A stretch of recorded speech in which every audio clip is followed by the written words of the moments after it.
Ce que je retiens de cette expérience, c'est que concrètement, tant qu'on ne se découvre pas à fond, on est incapable de savoir tout le potentiel qu'on a en nous.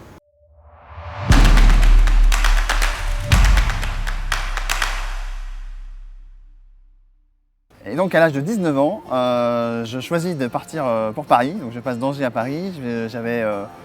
Je pensais trouver assez facilement une alternance dans l'informatique. Voilà, je m'étais dit j'aime bien les PC, j'ai acheté mon propre PC, je touche un peu là-dedans, donc je vais me former en informatique. Et je me suis dit, bon, Paris, c'est une grosse ville, je vais trouver assez facilement une alternance, il va me suffire d'envoyer 2-3 CV, c'était bon. Mon premier logement ici, j'étais logé chez des amis, juste dans l'appartement, juste ici au rez-de-chaussée. Je pensais avoir facilement une alternance, ça ne s'est pas du tout passé comme ça. J'ai bien mis 2 mois, 3 mois à avoir mon premier contrat. Et là, tous les rêves d'enfant qui part d'Angers et qui va faire sa vie en dehors du foyer familial, etc. assez facilement, ont un peu volé en éclats.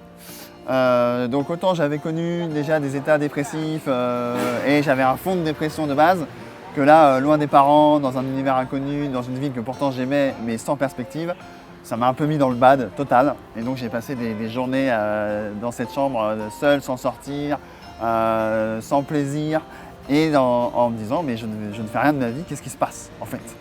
Et là, autant on cherchait depuis mon enfance qu'est-ce qui se passait, qu'est-ce que j'avais de spécial. Donc là, dans cette chambre-là, en compagnie de ma mère à distance, on cherchait vraiment des explications en fait à pourquoi j'étais comme ça. Est-ce que j'étais borderline? Donc je tapais sur Google les caractéristiques, donc j'avais un peu de ça, mais c'était pas ça non plus. Est-ce que j'étais cyclotimique? Parce que j'étais très haut, très bas, très haut, très bas. Pourquoi pas, mais c'était pas ça.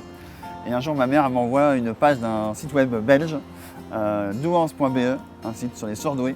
Et là, je lis qu'est-ce qu'un surdoué sur ce site-là. Et là, je me dis, mais ouais, ça c'est moi, ça me parle. J'envoie immédiatement le lien à mon meilleur ami, un autre Benjamin d'ailleurs, et je lui dis, mais est-ce que c'est moi? Il me dit, ouais, c'est toi et tout. Je lui dis, oui, c'est toi aussi. Il me dit, non, c'est pas moi, c'est toi. Je dis, ok. Et là, comme je suis plutôt d'un naturel à foncer, je prends immédiatement rendez-vous chez un psychologue pour passer un test de QI. Avec à la fois la certitude d'avoir trouvé, mais toujours le petit doute de se dire mais si le test dit que c'est pas ça, je suis reparti pour une autre boucle à chercher une sorte de vérité de qui je suis et pourquoi je suis comme ça.